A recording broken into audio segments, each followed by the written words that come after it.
Uno. ¿Cómo pongo? Jimena Andrade.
Mañana que vas a hacer de cafecito.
Buenas noches, estimados participantes. Les saluda Flor Maritza, asesora académica del Centro Internacional de Actualización y Formación Profesional, CIAP.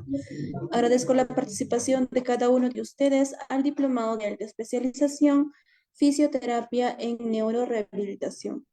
El módulo que se va a llevar a cabo el día de hoy se titula Nuevas tecnologías en neurorehabilitación.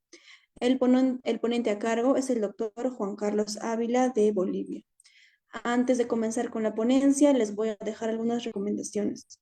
Por favor, mantengan los micrófonos y videos apagados a menos que el doctor solicite su participación.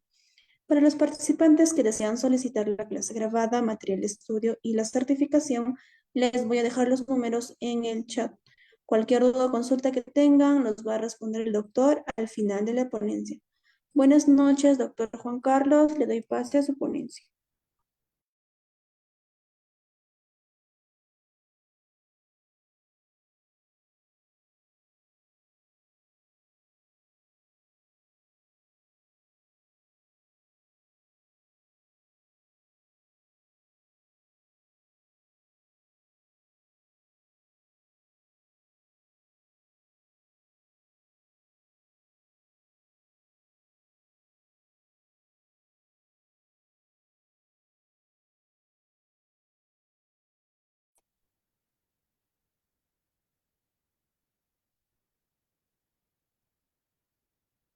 Doctor, su audio está apagado.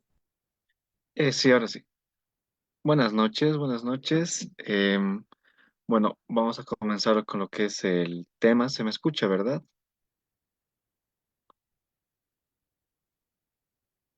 Se le escucha bien, doctor, y se ve Ok, la presentación. gracias. Gracias. Ya, vamos a comenzar con este tema, que es un tema de más que todo de la parte de actualización en lo que son las tecnologías en la neurorehabilitación, ¿no? Y el tema es más como tal.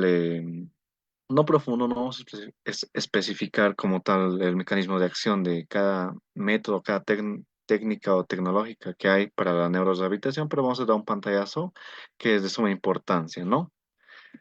A ver, primeramente nosotros vamos a ver que en la rehabilitación médica, o sea, la definición de rehabilitación médica comprende la evaluación, prevención y tratamiento de las limitaciones físicas producidas por afectación del sistema musculoesquelético, neurológico y cardiopulmonar, así como las alteraciones de la comunicación, deglución y del control de esfínteres, ¿no? En pocas palabras, la rehabilitación, o bueno, hablar de una rehabilitación es como tal volver de un estado no fisiológico a un estado fisiológico o relativamente fisiológico de lo que es el funcionamiento de ya sea dicho órgano o dicho sistema al que estamos nosotros rehabilitando, ¿no? Y en este caso va a ser la parte neuronal.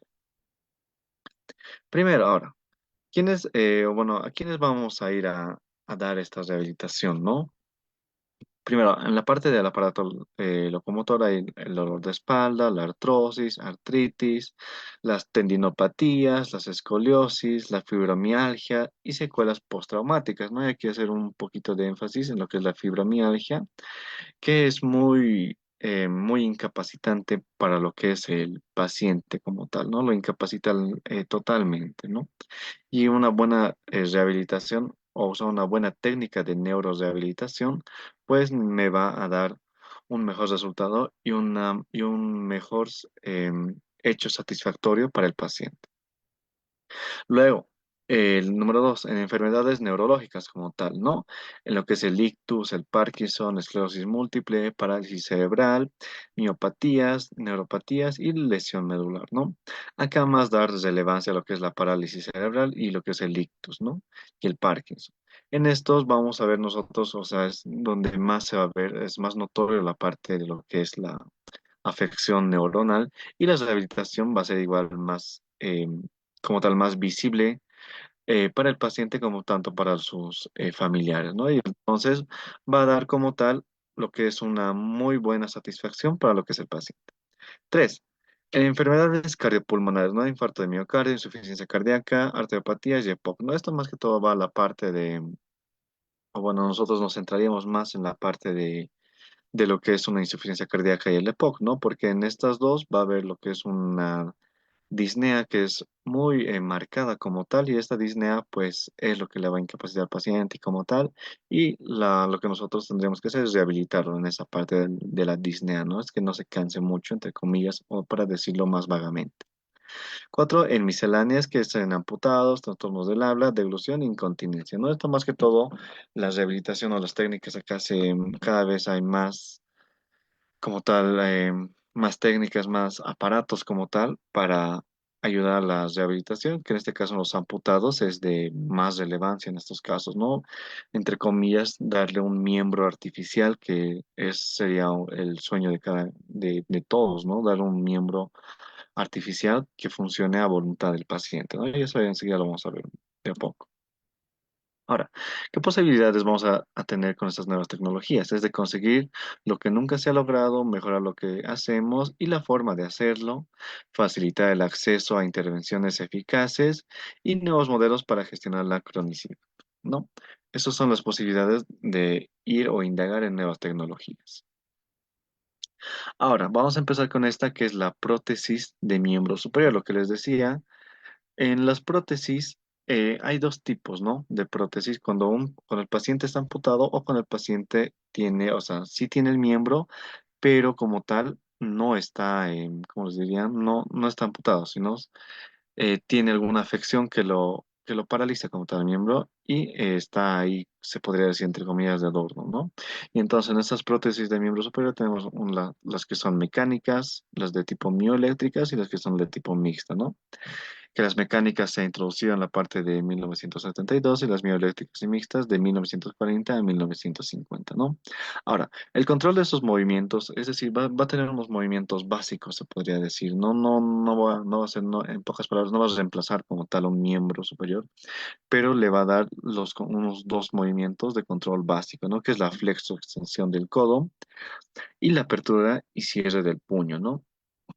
Y bueno, aquí la desventaja, bueno, la contra sería que al, al hacer estos movimientos no va a tener ninguna sensación, es decir, que el paciente no va a sentir, ¿no? Porque obviamente cuando va a estar afectado la parte neurológica, pues vamos a hablar que sí, que va a estar afectado en estos casos tanto la vía eferente como la vía aferente, entonces no va a tener sensaciones como tal, ¿no? Y la parte de sensaciones es una parte muy importante a la hora de los reflejos, ¿no? De los reflejos más que todo los reflejos nociceptivos, ¿no? Que le dice al paciente cuando algo le va a lastimar o cuando no, o cuando algo le duele o cuando algo no.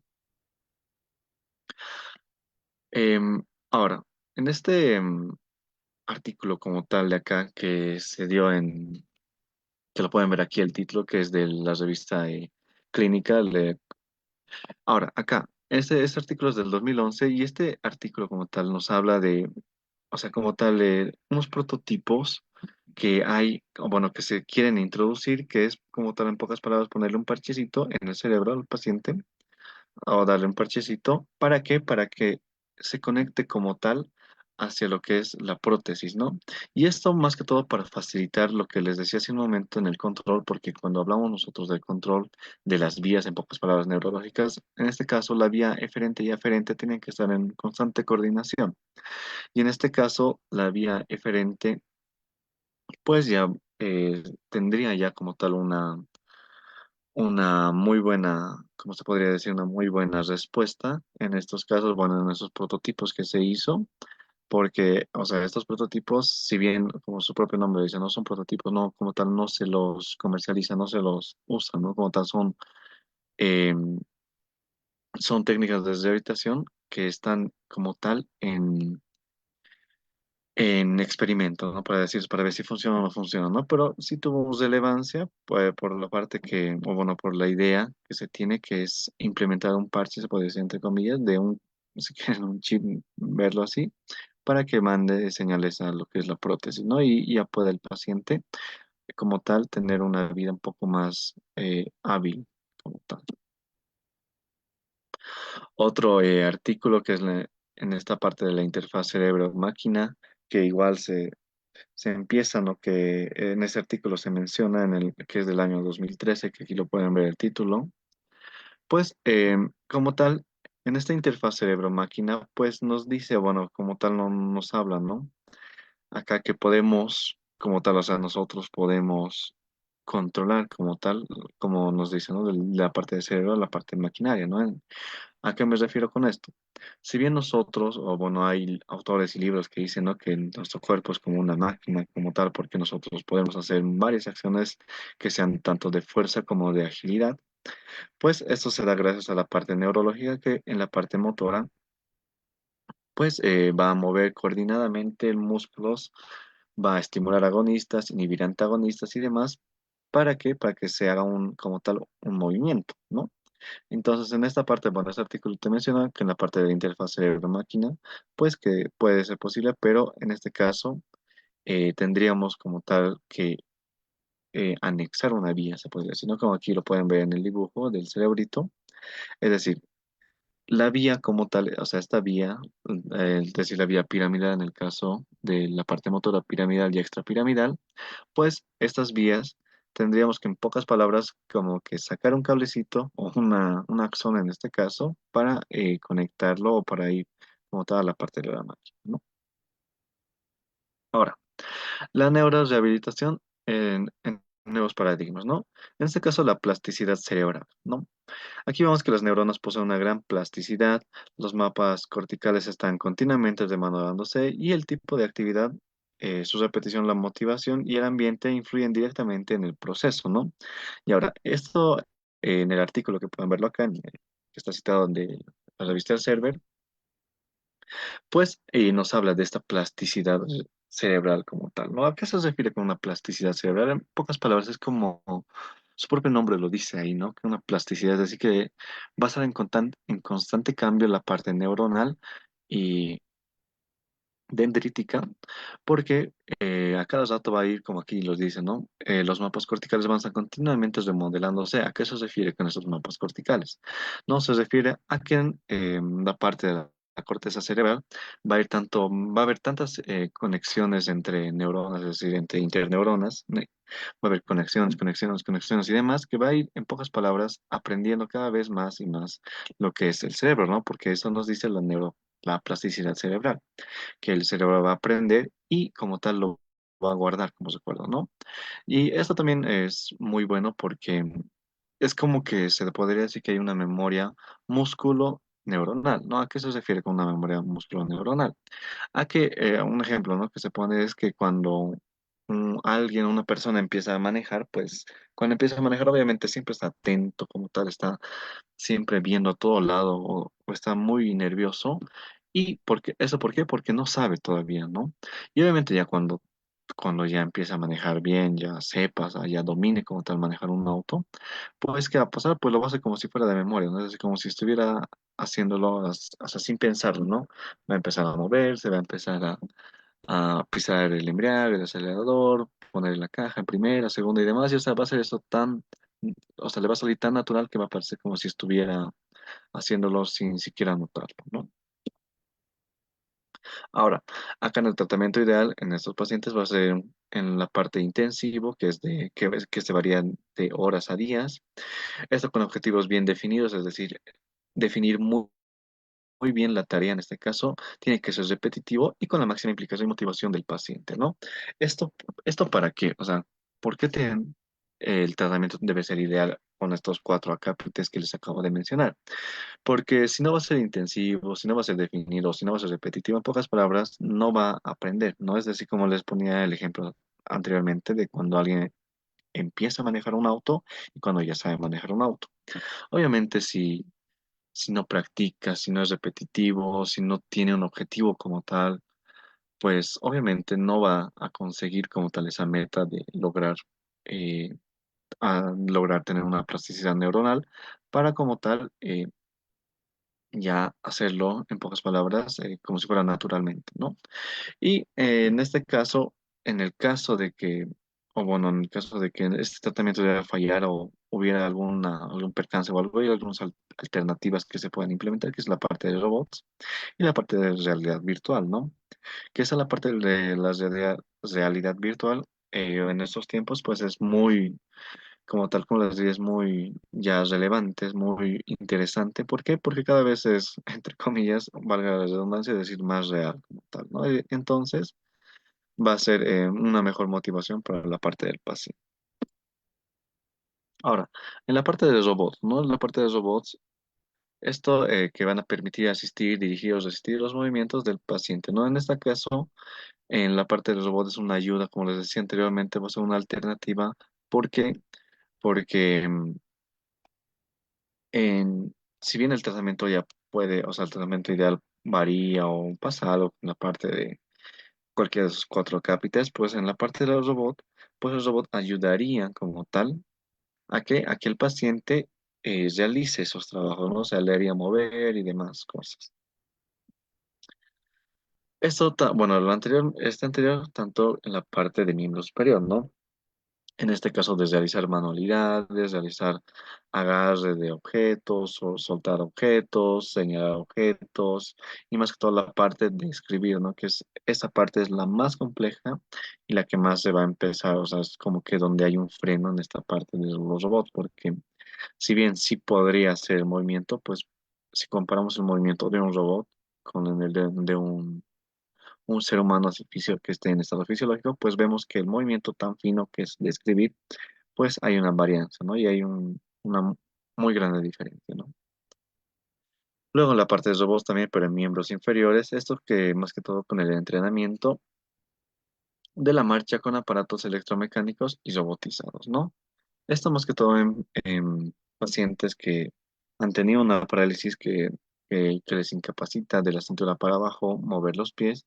Y entonces, ¿qué va a pasar? Pues no van a poder caminar, obviamente, ¿no? Entonces, estos robots van a ayudar al movimiento como tal, ¿no? Porque, como les decían, y vuelvo a recapitular, anteriormente es manejar es decir, cuando nosotros hablamos de la parte neuromuscular, tenemos que ver dos vías, ¿no? Como les decía, una aferente que entra, o sea, la información entra, y una eferente que sale, ¿no? Y entonces lo que van a causar estos robots en los miembros inferiores van a causar un estímulo aferente, ¿no? De entrada como tal a lo que es el sistema nervioso central, es decir, a la médula espinal y luego a lo que es el cerebro, la corteza cerebral y los ganglios de la base y demás. ¿Para qué? Para que empiece como que a mandar estímulos de a poco, a mandar estímulos, para que haya ya un poco de una respuesta como tal y el paciente tenga, eh, si bien no tendrá el 100% de recuperación, pero estos robots le van a ayudar a que ya haya una recuperación y ya pueda como tal mantenerse como tal. Ahora, otro de lo que es en robots de la parte de miembro superior, que es este artículo del 2012, que son dos ensayos clínicos de terapia con robots, que estos van a mejorar la fuerza, el control motor y las actividades cotidianas de la misma medida que la terapia intensiva convencional, y las combinaciones de robots con terapia tradicional mejoran los resultados, ¿no? En pocas palabras, este artículo, bueno, mejor dicho, este ensayo, que es de Rehabil Res, que es en el 2012, pues nos dice, ¿no? Como tal que si bien los robots ayudan en una mejoría, si nosotros fusionamos estas dos técnicas de la terapia con robots y la terapia de la parte convencional, pues, o terapia tradicional, pues vamos a ver una mejoría en los resultados, ¿no? Es decir, va a incrementar el porcentaje de eficacia de lo que son los resultados terapéuticos. Dos, ahora en la otra alternativa que les hablaba, que es de la realidad virtual, ¿no? Que esto es muy, en nuestro medio ya es algo más, cada día más relevante, como les decía, ¿no? Que eso va a ser una simulación de un entorno real generado por ordenador, y así el paciente interacciona mediante diferentes dispositivos. Ahora, aquí vamos a ver en la imagen de la izquierda que va a haber la parte de una interacción e inmersión, y en la de derecha, que son los tipos de interfaces, ¿no? De ratón, que es de joystick, el sistema de la captura de movimientos, que es un dispositivo ápticos, que estos dos me van a generar, en pocas palabras, estos dos me van a ayudar como tal, al igual que la terapia de robot, a que haya un movimiento y que haya un estímulo y que el paciente mejore como tal en el movimiento, ¿no? Ahora, lo bueno de la realidad virtual es que es como se podría decir un preexamen, se podría decir, ¿no? En la parte de interacción e inmersión. ¿Por qué? Porque si bien ven en la imagen de la izquierda de ese dibujito, ¿no? Que está intentando o que está moviendo, mejor dicho, en una pantalla, pues los movimientos que él haga, o sea, cada sea mínimo el movimiento, pues en la pantalla lo va a reconocer, y hasta incluso puede tener más sensibilidad en la parte de lo que son los movimientos, y reconocer la parte de movimientos, ¿no? En esa parte de interacción e inmersión. Ahora, como tal, en la parte de la realidad virtual, ¿qué va, o sea, cuál es la facilitación de acá, ¿no? ¿Qué es que va a facilitar, o sea, mejor dicho, cuáles son las ventajas de esta realidad virtual? No es que facilita la repetición, en acá siempre va a haber una retroalimentación o realimentación, que es un feedback, y una motivación, ¿no? Que es entretenido.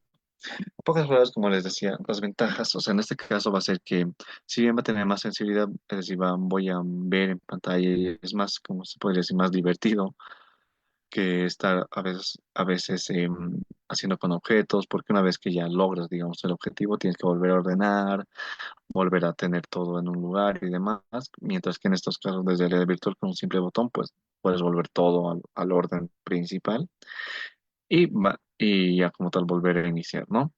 Otras ventajas que tiene que va a ser más personalizable, es decir, que puedes cambiar los objetos o poner incluso objetos que te motiven como tal a tener una repetición más seguida, ¿no? Va a haber, bueno, también va a ser que otra ventaja que es modificable dinámicamente, es un entorno seguro, es decir, que aquí no pueden haber accidentes.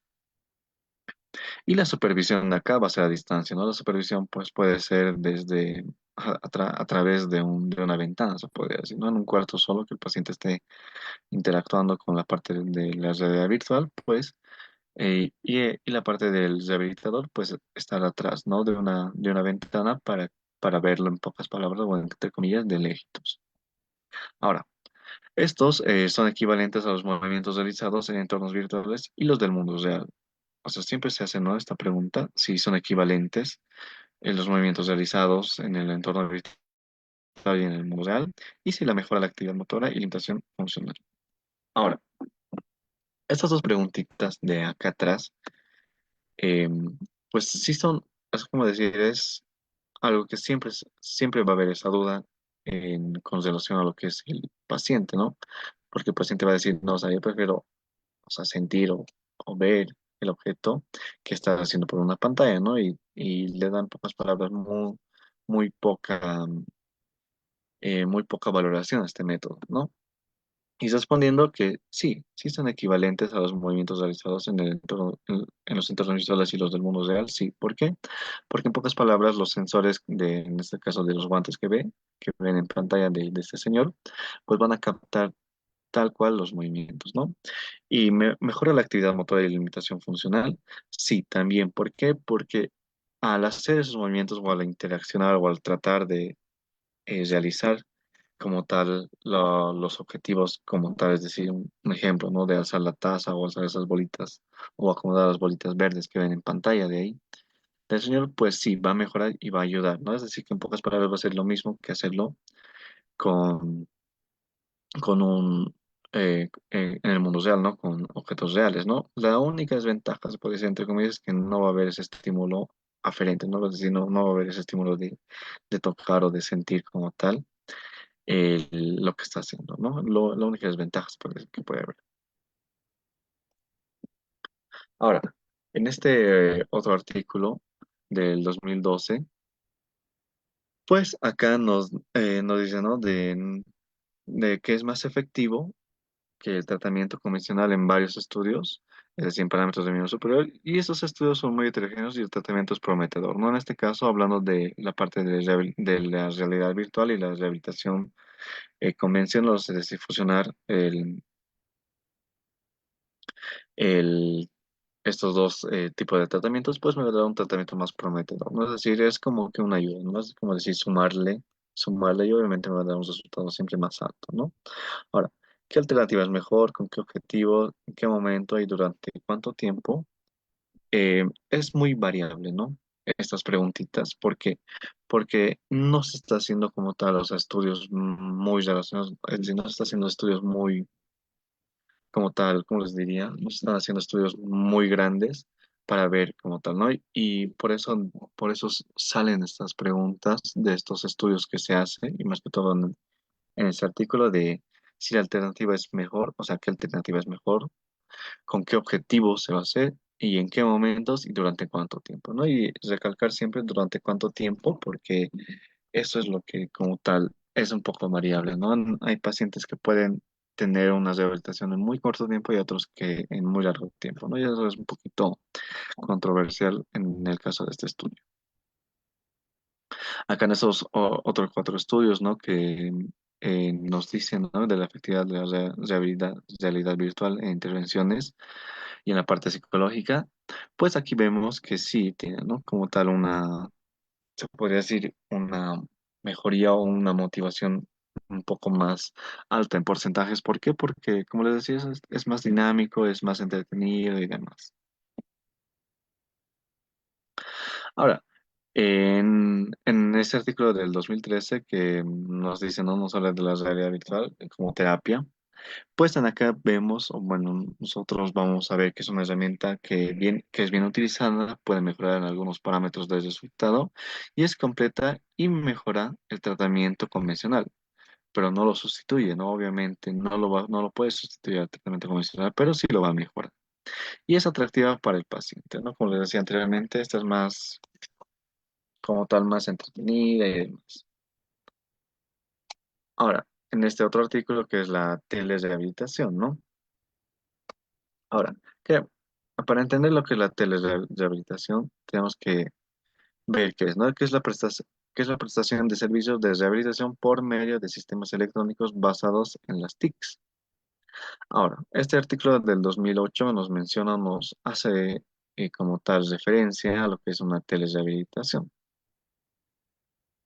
Pues en acá vemos, ¿no? Que al igual que otras áreas se hizo, igual se va a hacer con esto, ¿no? Va a haber lo que es la teleconsulta, teleeducación, telecuidados, teleprescripción y telemonitorización, ¿no? Más que todo, bueno, en la parte de la pandemia de hace unos años se hizo muy de moda, y ustedes lo deben recordar, lo que son las teleconsultas, ¿no? Y estas teleconsultas, si bien, como se decía en esos entonces, si bien puede decir lo que el paciente, o sea, puede, como les diría, el personal de salud puede tomar lo que dice el paciente como tal, pero la desventaja, o bueno, la mayor desventaja que había en esto era que no, como tal, es decir, no podíamos ver al paciente como tal, ¿no? Es decir, no lo veíamos físicamente y eso era una muy desventaja.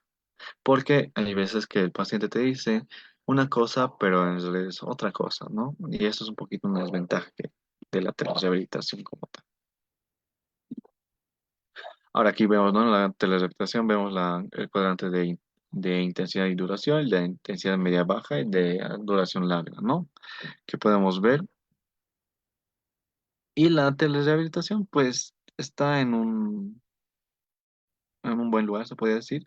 Pero, como les decía anteriormente, hay como tal sigue, ¿no? Esa, esa dificultad que es que al paciente no lo puedes ver, no lo puedes tener de frente y no lo puedes indicar tú como tal, o no puedes ver tú como tal eso, ¿no? Ahora, en la evidencia de eficacias y en la teledetección de las aplicaciones, es decir, que la mayor parte de los estudios relacionados con se hizo con patología cardíaca y neurológica y sí tuvo relevancia, no es que no, pero no fue una relevancia fuerte y como tal, ¿no? Y lo pueden revisar si gustan en este artículo de acá, del Instituto es decir, el IH del 2010, ¿no? Ahora, en esta de la telerehabilitación también podemos ver otros artículos que se dan como tal, es decir, otros artículos que nos mencionan y nos hablan de lo que es la telerehabilitación o que nos hablan también de su relación con la telemedicina como tal, que estos artículos ven en los del 2011, 2012 y como tal, ¿no? Como les decía anteriormente, pues es poquito controversial, ¿no? Es poquito en verlo, hay que ver pros y contras como tal y demás. Ahora, en la enfermedad arterial periférica, la rehabilitación en el estadio uno fue, o bueno, en ese artículo, ¿no? Que se menciona, en esta enfermedad arterial periférica, en el estadio uno fue del 13 al 17%, en el estadio 2 ya del 5%. Si ustedes ven, o bueno, si recordamos lo que es la parte de esta enfermedad arterial periférica, ¿no? Un pequeño pantallazo.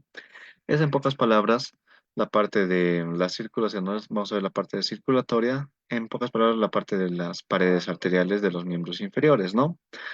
Entonces, en esta enfermedad arterial periférica, pues nosotros en un estadio uno vean acá cómo hay un porcentaje, incluso menos del 25% que ha resultado bien, pero en estadios 2 ya es menor al 5%, ¿no?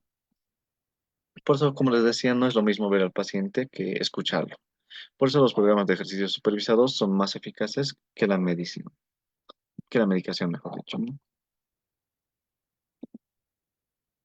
Ahora, en los accesos a tratamientos eficaces podemos ver en este que igual está en los artículos del 2012, que los programas de ejercicios supervisados tienen una eficacia similar a procedimientos percutáneos y de revascularización, es decir, en pocas palabras, una rehabilitación en decir que sea en forma presencial pues tiene casi la misma eficacia que una rehabilitación por la parte quirúrgica, ¿no? Es decir, entonces ahí nos estamos dando cuenta que la parte presencial es muy importante en el caso de de la parte de rehabilitación, ¿no? Aquí vemos algunos programas de ejercicios supervisados que deben ofrecerse como primera alternativa a todos los pacientes con claudicación intermitente, ¿no? Que es lo que hablábamos anteriormente, que es la enfermedad arterial periférica, ¿ya? Y aquí pueden verlo, ¿no? Estos programas del 2011 y 2012. Ahora, en los programas de ejercicios estructurados domiciliarios con monitorización y análisis de la actividad y supervisión intermitente, en este caso de la circulación en ese artículo, ¿no? De circulación del 2012, pues se vio que sí hubo como tal, vean acá, hubo buenos alcances, es decir, hubo una buena visión como tal, un buen futuro como tal a estos programas de ejercicios estructurados, pero en su domicilio, pero obviamente esto monitorizado y esta monitorización pues se da más que todo por la parte de la conteo de pasos y la parte de pérdida de calorías, ¿no? Que eso es lo que se monitoriza para ver si está cumpliendo como tal con el ejercicio estructurado, ¿no? En su domicilio. Ahora, la atención a pacientes crónicos, en este artículo del 2010, la estrategia para afrontar el reto de la cronicidad en Euskadi, Pues el modelo sanitario actual está enfocado en las enfermedades agudas, no afrontado correctamente a la cronicidad y las enfermedades crónicas representan el 70% del gasto sanitario. No nos hablan de esta parte. Aquí vemos que los modelos de atención en pacientes crónicos, podemos ver el modelo de estratificación de riesgo y modelos de cuidados de enfermedades crónicas, que aquí lo podemos ver, que todos, o sea, en el modelo de cuidados de enfermedades crónicas, todo lo que se va a hacer, pues va a ir como tal a un resultado eficaz como tal. En acá podemos ver en los cinco enfoques que tienen, ¿no? El enfoque de la salud en la población, en la promoción y prevención de enfermedades crónicas, responsabilidades y autonomía del paciente, continuo asistencial para el enfermo crónico y las intervenciones eficientes adaptadas a las necesidades del paciente, ¿no? Esa parte de la información, la educación y responsabilidad y el autocuidado es algo muy importante. También la parte de monitorización y estratificación, sí o sí es de suma importancia hacerlo sí o sí, porque si no lo monitorizas o no lo estratificas, pues no vas a saber nunca si está mejorando o si está haciendo bien como tal el control, ¿no? Y la coordinación de los profesionales, ¿no? Con algoritmos de decisiones que hay.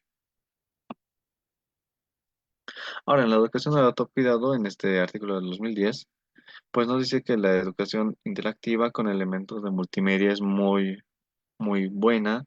Y en este ensayo clínico aleatorizado de 118 personas, pues hay una mejoría en el dolor y, y la limitación funcional y sensaciones de bienestar, ¿no? Es decir, con que hay una educación como tal interactiva, pues va a haber, o sea, se va a ver una mejoría como tal, ¿no? Es decir, si al paciente lo educas para que no haga cosas o para que evite hacer cosas, es decir, prevenir que haga cosas que empeoren el dolor, pues obviamente va a mejorar, ¿no? Ahora, en la educación también del cuidado, en estos dos artículos, ¿no? Del 2012 y 2013, pues nos dice que hay una mejoría en la limitación funcional, calidad de vida y cronicidad del dolor, ¿no? Esto igual más que todo con la parte de la educación y autocuidado, porque es bueno siempre educar al paciente desde en este caso, bueno, en estos tiempos, desde la parte virtual, ¿no? Es decir, desde medio de las pantallas, educarlos como tal. Ahora, en ese otro artículo del 2012, pues nos dice que en 14 estudios hay mejorías en nivel de actividad física, adherencias a los tratamientos y el control de los factores de riesgo, ¿no? Esto es o sea, nos está dando muy, muy buen punto de vista, que hay una mejoría tanto en la actividad física, adherencia a los tratamientos y control de los factores de riesgos, ¿no? Porque bien vemos que en la parte cardiovascular es muy importante la parte de la actividad física, muy importante más que todo por la parte metabólica, ¿no? Que hay de la parte del perfil lipídico, en el caso de que me puede provocar infarto de miocardio, me puede provocar lo que son enfermedades arteriales ya periféricas o centrales y demás, ¿no? O hasta hipertensión arterial. Ahora, en la parte de monitorización de los síntomas, pues es muy buena en la parte de lo que es la tecnología que hoy en día nos facilita mucho, esto más que todo a cuantificar lo que es el dolor, fatiga, nivel de actividad, con escalas, eso por semana, datos que registran y envían, y el 80% les resultó muy sencillo, ¿no? Esto más que todo por la eficacia, como les decía, en que todos, ahora, hoy en día, ¿no? Todos tienen siempre un dispositivo, ya sea Android o Apple, que hay variedad de aplicaciones que le pueden o puedes registrar el paciente ahí sus síntomas y lo puede cuantificar y decir si está mejorando o no está mejorando y demás. Y decirle cuándo tendría que ir a un médico, cuando la parte de monitorización también de los síntomas, como les hablaba anteriormente. Pues en este estudio del 2011, pues hay una detección de patrones anormales de la marcha de artritis reumatoide. O sea, como tal se vio gracias a la monitorización con un dispositivo. em, Pues aquí vimos, ¿no? O sea, gracias a estos dispositivos que monitorizaban, es decir, los pacientes descargaban las aplicaciones y ahí registraban y demás, gracias a esas monitorizaciones se detectó patrones anormales, ¿no? Este otro artículo del 2012 que igual con las monitorizaciones ya no en este caso de un celular, sino en este caso de sensores que están en este caso pueden verlo en la imagen, en un zapato, en un tenis, que es Smart Show, ¿no? Que son 5 sensores en la suela del zapato que Nictus mide el nivel de actividad y permite la retroalimentación y feedback. Ahora estos otros tipos de monitorización, que es a través de mensajes, de notificaciones y de ver, ¿no? La parte de conectividad y demás para decir al paciente si está sedentario o demás, que realice actividad física o que realice algún tipo de patrón ya como tal definido para que haya una mejoría en su rehabilitación. Ahora, en la parte de igual de la neurorehabilitación, en ese artículo en 2012, pues vemos que la medición del patrón de marcha en Parkinson, que es muy, o sea, se centró en como tal en la medición en el patrón de marcha de Parkinson y se obtuvo muy buenos resultados en relación a lo que es realizar en la parte clínica como tal, en la parte de los consultorios, ver la marcha y demás, ¿no? O sea, se obtuvo una mejor y más detallada el tipo de marcha en lo que es monitorizando, ¿no? A los pacientes con Parkinson. En el caso del 2000, igual este artículo del 2012, que nos habla, ¿no? De la medición de la frecuencia cardíaca mediante el video facial, que esto nos muestra y también hoy en día vemos, ¿no? Que hasta los relojes inteligentes ya te controlan la frecuencia cardíaca y demás y pueden decirte si estás con una taquicardia, una bradicardia o demás, ¿no? También hace otro tipo de monitorización que se vio es la medición de la frecuencia cardíaca mediante un video facial, que esto sí estaba un poquito interesante, ¿no? Porque si bien ya hay dispositivos que por medio de infrarrojo te detectan, ¿no? La frecuencia de pulso, que es equivalente a la frecuencia cardíaca, pues esta te dice varias cosas, ¿no? O sea, por el simple hecho de ver el rostro, podemos ver a un paciente si está con una taquicardia o está entrando a la parte de lo que es un infarto de miocardio, ¿no? ¿Por qué? Porque nosotros, bueno, con la parte clínica se sabe que cuando lo ves a un paciente que está por tener un infarto, pues el paciente hace una fase ansiosa, ¿no? Esta fase ansiosa, pues va a ser como que con coloración rojiza de la piel, calor, va a empezar como que a sudar frío y va a empezar como tal alterarse su cara, va a tener una cara de preocupación y demás, ¿no? Como si se estuviera muriendo y otras cosas, ¿no? Otros detalles que hay que se describen en la semiología de la fase ansiosa. Ahora, en este otro artículo del 2012, pues vemos que la medición de la frecuencia cardíaca, frecuencia respiratoria y pulsometría mediante un video de la uña, ¿no? Estos ya son avances más tecnológicos que en países más desarrollados ya se los realiza y se los hace con más frecuencia. Ahora, ¿no? Algo que se implementó desde el Samsung Galaxy S4 y los accesorios de hoy en día que son los smartwatch, pues es una aplicación como un podómetro, un medidor de ritmo cardíaco y un controlador de dieta. En la parte de accesorios, ¿no? Los S-Band, que miden la tensión arterial, pulso, niveles de glucosa, peso, que guardan los datos y sincronizan posteriormente con el móvil, ¿no? Que es de mucha ayuda en pacientes ya que tengan este tipo de enfermedades crónicas de hipertensión arterial, diabetes, obesidad como tal. Es de mucha ayuda estos accesorios, ¿no? Ahora, en las fases hasta llegar a la producción final, es decir, en este tipo de fases, vamos a ver que en este artículo de 2013 pueden ver cómo hay este flujograma de eh, de la intervención y la innovación como tal de todo lo que estábamos viendo anteriormente y vamos a ver cómo todo esto se complementa y va a ir como que siempre avanzando y evolucionando y demás, ¿no? Ahora, los obstáculos como tal de este tipo de rehabilitación o bueno, de esas tecnologías que hay ahora principalmente, el problema de la tecnología es la tecnología, ¿no? Porque el principal problema de la tecnología es la tecnología. Porque si bien hay tecnología que me va a ayudar, pues la tecnología también me va a destruir. ¿A qué me refiero? La tecnología no solo avanza para bien, también va a avanzar para el mal, ¿no? Es decir, que si hay mejor tecnología en la parte de rehabilitación neurológica, pues la tecnología de aquí a un futuro también va a ser un poquito más dañina o va a haber tecnología que va a dañar como tal, más que toda la parte neurológica, ¿no? La parte de la radiación y los eh, tipos corrientes y o frecuencias que van a estar por el medio, por más que todo la parte de lo que son las radiofrecuencias, ¿no?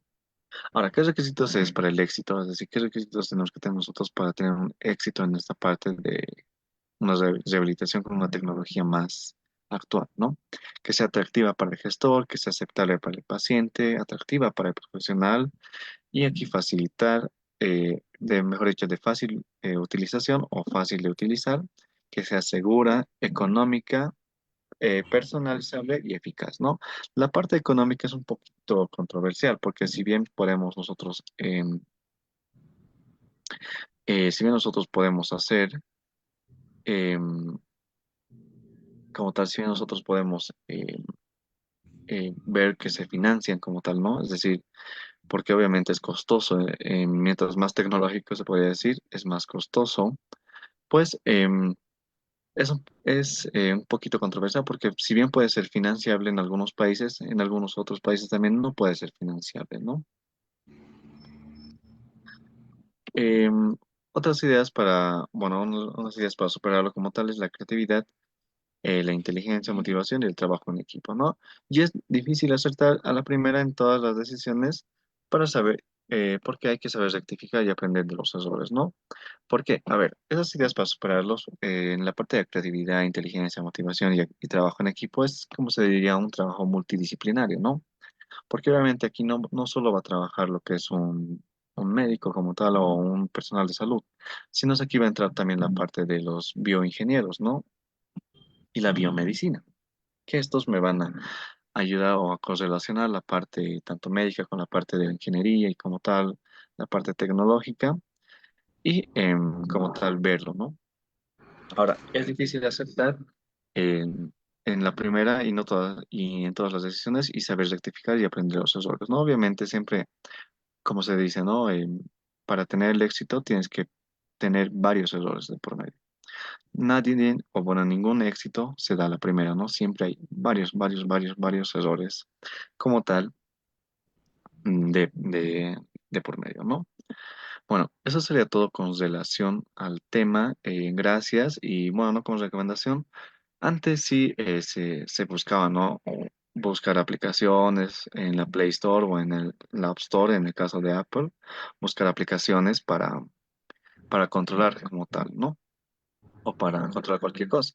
Ahora, la mayoría de los celulares, o más que todo, los están reemplazando a las aplicaciones de los celulares, lo que son los smartwatch, ¿no? Que estos smartwatch, pues, te están dando ya lo, todo lo que antes una aplicación te daba, ¿no? Y esto controlado más, como se diría, más correctamente y más actualizado, ¿no? ¿A qué me refiero?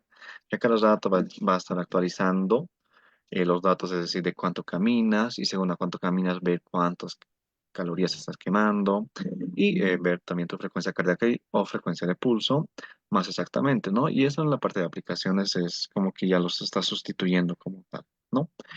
Pero también, obviamente, hay aplicaciones en la Play Store, pero hay algunas que sí son gratis y algunas que son de paga, pero eso es ya como que un poquito buscarlo dependiendo de la patología, ¿no? Pero para la parte básica, como se puede decir, de un control como tal, sí o sí se trabajaría con la parte, o bueno, de mi punto de vista es mejor trabajar con la parte de smartwatch o los S-Bands que estaba mencionando, ¿no? Hace un momento. Y bueno, eso sería todo. Gracias. Hasta otra oportunidad.